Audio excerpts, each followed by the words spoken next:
As a naturally messy person, I've found that prioritizing progress over perfection to make a huge difference in the cleanliness of my home. And I wanted to share a few of the ways that I do this in case they're helpful for you to implement in your home. Also, if you're new here, my name is Nikki. I like to share content all about making your life better and easier as you move up in your career, especially as your finances and available resources change.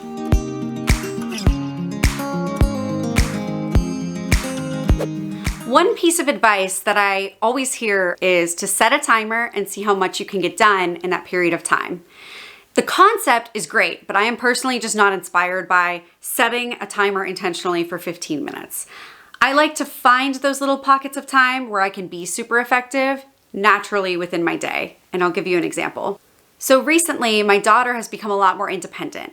She gets herself mostly ready for bed. So she'll put on her pull-up, get her jammies on, and she'll brush her teeth, and she can do all of that by herself. So instead of sitting there policing everything that she's doing, I will grab a load of laundry out of the dryer, bring it to her room, and as she's getting ready for bed, I will just fold as much as I can. Now, this accomplishes a few different things. First of all, I don't micromanage what she's doing nearly as much, which is helpful just in general as a parent for me. Even if I don't get through the entire load of laundry, having most of a load of laundry folded is better than having no laundry folded, which is what I used to do. Another example is if we're trying to leave the house and my husband or my daughter is taking longer than I did to get ready. I'll go to the kitchen and I'll knock out emptying the dishwasher and loading it. All in all, it's probably about a 3 to 5 minute task. It really doesn't take that long. And by just knocking it out in between other things, it takes something off of my mental plate for later in the day.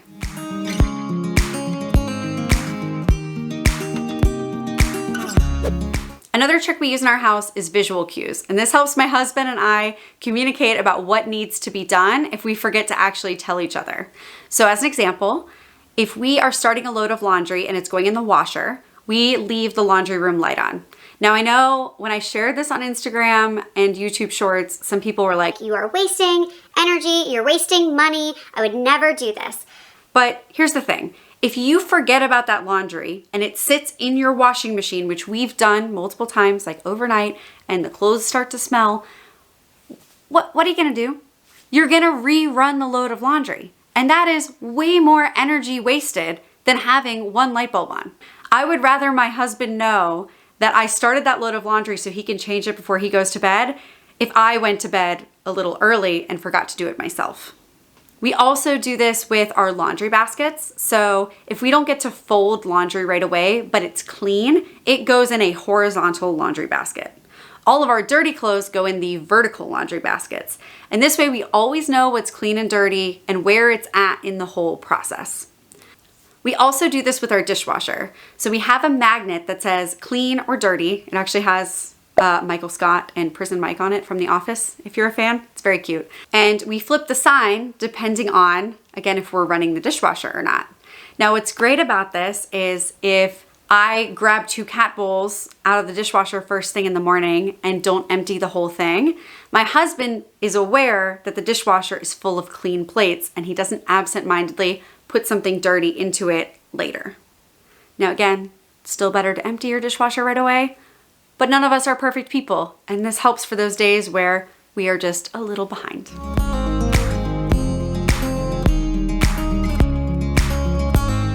Another hack that I use is doing whatever I can to make cleaning or tidying up more enjoyable. For me, this typically involves watching one of my favorite reality shows that I don't have to pay a ton of attention to what's happening visually on the screen to appreciate what's going on in the show. So think shows like Survivor or Big Brother. I get to catch up on those while still feeling like I'm getting something done in my house. It realistically makes me do the task slower, but I would rather have the task done slower but get something done than not have it be done at all.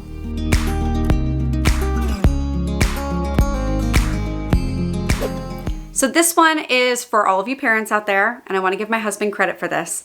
It is to really get your kids involved with cleaning up their own messes, even when they are really little. My husband probably started this when she was like 18 months to 2 years old.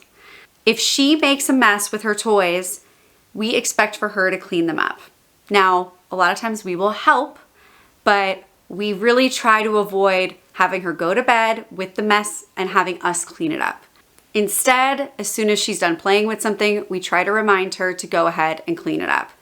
Now, is it slower? Yes. Is that infuriating sometimes? Of course. But she is in a much better habit of doing it now than a lot of kids her age. And also, if we ask her to clean something up, she knows more of the process of how to do it because we've walked her through it and reminded her so many times in the past.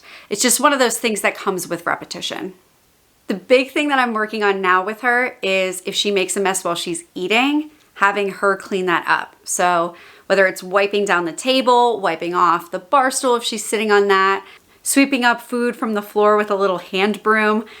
She's still learning all of these things, but it's also making her more conscious of the mess that she's making while she's making it, instead of just kind of being a tornado of destruction and then seeing it all afterwards and wondering, what the heck happened? How did it get like that?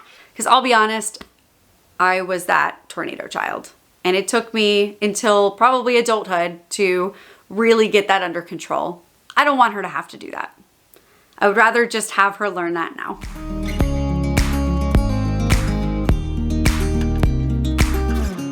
And one thing to remember if you're engaging, especially little kids, in doing these cleaning tasks is you have to accept that they're not going to do it perfectly. They're not going to do it as well as you will. And you have to be okay with that because it's better for them to do it imperfectly and learn than it is for you to do it perfectly every time and have no help along the way.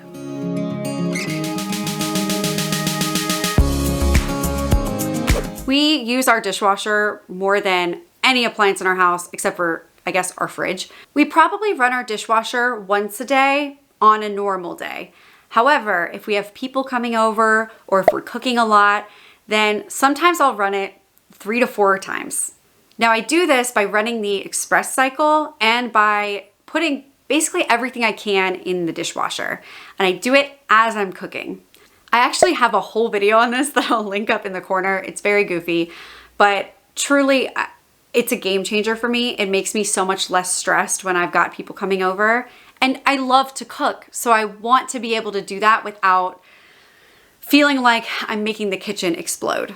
Part of the key to that is putting things in the dishwasher as you're using them and running it as soon as it hits kind of that critical mass point where it's full enough to run.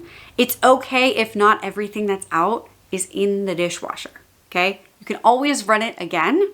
It's better that things get clean. Again, progress over perfection.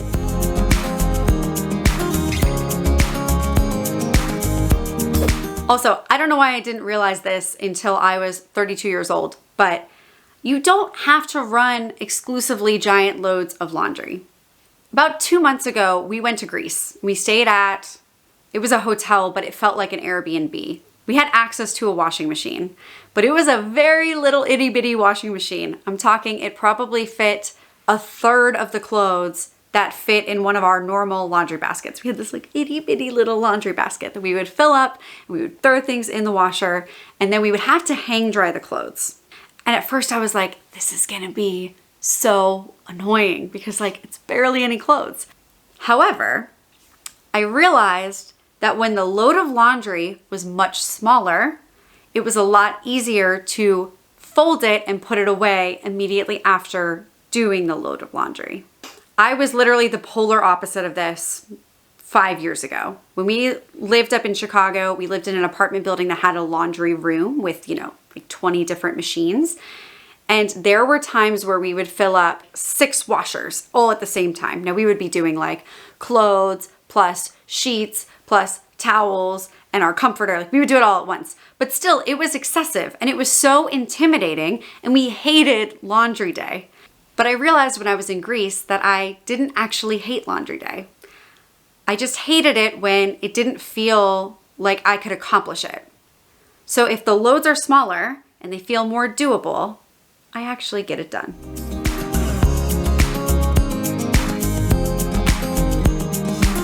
I'm sure I'm not the only one that does this. Again, honest confessions of a messy person, I like to leave things out if I know I'm gonna use it again. That means that my side of the bathroom tends to get messy. Now, some things are valuable for me to leave out because it actually reminds me to do a task. Like if I am taking medicine every night, I have to leave that medicine on the counter, otherwise I will forget to take it. But there are some things, like my hairbrush, that don't need to be out. I'm not gonna forget to brush my hair. I can very easily put that back in the drawer. So what I'm trying to do now is taking advantage of, again, those small pockets of time like we talked about earlier, and just putting 1 or 2 things away. Again, this works well with things like brushing your teeth, where you can do something really quickly without impacting the task. I think this also works well when you're doing something like cooking. You might be waiting for water to boil and you can clean up a quick mess on the counter. I know that's like the most basic advice of all time, but it really does make a difference.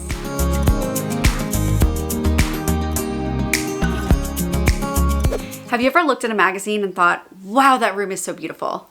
I bet you like 70% of that is the fact that there's no clutter on any of the flat surfaces. Our house cleaner tends to clear clutter off of flat surfaces, which I think is part of why the day that she comes is so satisfying. Everything just feels so pristine. Part of it is the cleanliness. Part of it is the lack of clutter. Now, I don't know about you guys. I find it hard to not put anything on a flat surface. I just don't think it's realistic to not have any clutter at all. But I do think it's realistic to designate certain areas where you will not have any clutter. So as an example, we try to keep our dresser in our bedroom entirely clear of clutter. If you see the camera moving, it's Calvin. We also try to do this with our kitchen island. And it's so funny because when we originally toured this house, I didn't like that it had a 2-level island. I really wanted like the 1 level. We had that in our last house and we really liked it. But I've noticed that in this house, it actually keeps our island cleaner.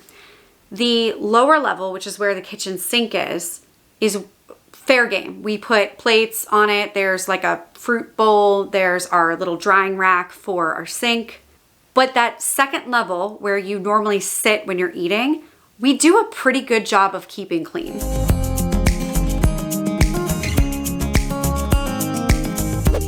Recently, we re-implemented something that we did in our last house. We got out of the habit of, and that is running our robot vacuums every day. There's a few reasons why we temporarily stopped with this. Part of it is we have very barfy cats and tend to have poop messes, and we had a few bad incidents with the robot vacuums. But also the vacuums were getting caught on different things that were getting left out. We tested out running the robot vacuums more often recently, and we realized that the cats were actually barfing less because there was not as much hair for them to just eat, because I don't know why, but cats do that. Now the trick is, in order for the vacuums to run effectively every day, the floors have to be picked up enough for the vacuum to not get caught and stuck on anything. Now the lesson here is not get a robot vacuum, although I am fully supportive of that. I think they're great. I will link ours in the description if you're interested. But really it's about recognizing the patterns in your house that set you up for success in a lot of different ways. For us, the chain of habits here is if we keep our floors really picked up, then we can run the robot vacuums every day. And if we run the robot vacuums every day, the cats will barf less. And if the cats are barfing less, then we don't have to clean up as much barf, which we hate doing. Your chains of habits will probably look entirely different than mine, but search for them because they will make a difference in your home. I think these tips can help anyone regardless of their home's size. But if you are considering buying a larger home, I have another video for you. It's all about the pros and cons of having a larger house so that you can help figure out if that purchase really makes sense for you and your family. Thanks for watching, and I will see you in my next video.